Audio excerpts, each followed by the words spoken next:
Graduates MLC బరిలో Teenmar Mallanna green signal ఇచ్చిన Congress high command ఇప్పటి నుంచే వర్క్ చేసుకోవాలని సూచన. గత ఎన్నికల్లో 1.49 లక్షల ఓట్లతో సెకండ్ ప్లేస్లో ఉన్నటువంటి మల్లన్న ఈసారి మళ్ళీ పోటీ చేసేటువంటి ప్రయత్నం చేస్తున్నారు.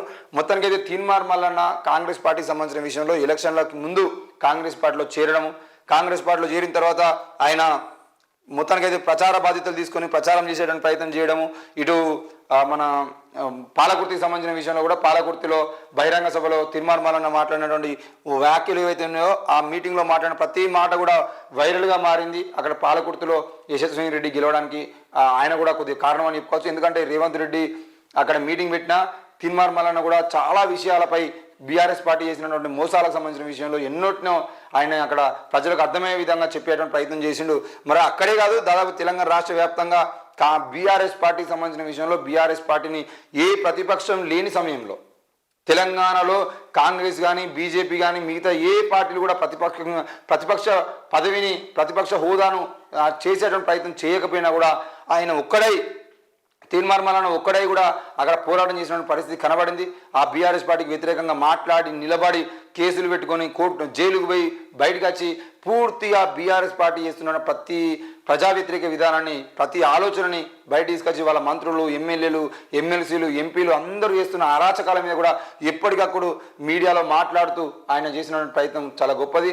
మరి ఆయన ఈరోజు మళ్ళీ కాంగ్రెస్ పార్టీలో చేరిన తర్వాత మరి గ్రాడ్యుయేట్ ఎమ్మెల్సీకి సంబంధించిన విషయంలో లాస్ట్ టైం గ్రాడ్యుయేట్ ఎమ్మెల్సీలో పాల్గొని 1.49 లక్షల ఓట్లతో సెకండ్ ప్లేస్లో ఉన్నాడు. మరి ఈసారి కాంగ్రెస్ పార్టీ నుండి పోటీ చేయడానికి ఆయన ప్రయత్నం చేస్తే దానికి కాంగ్రెస్ హైకమాండ్ కూడా ఒప్పుకున్నట్టుగా తెలుస్తూ ఉంది.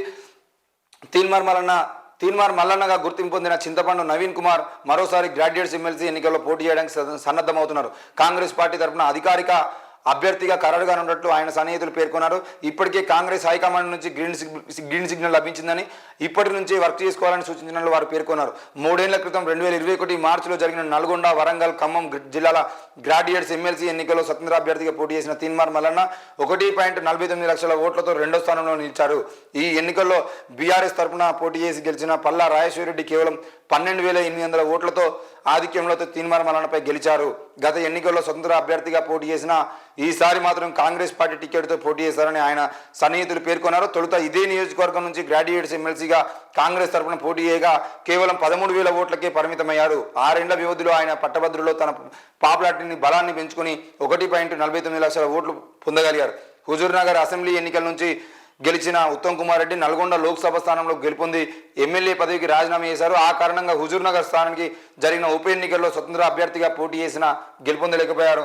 బీఆర్ఎస్ పాలనలోని వైఫల్యము, నిరుద్యోగ పట్టభద్రులో జరుగుతున్న అన్యాయాన్ని ప్రధాన ప్రచారస్థలంగా ఎంచుకొని స్వతంత్రంగా పెట్టుకున్న యూట్యూబ్ ఛానల్ ద్వారా రాష్ట్రంలోని వివిధ సెక్షన్ల ప్రజల్లో పాపులర్ జర్నలిస్టుగా గుర్తింపు పొందారు. చివరికి ఆ పాపులారిటీయే గ్రాడ్యుయేట్ల విశ్వాసాన్ని చురుగొట్టడానికి కారణమైంది.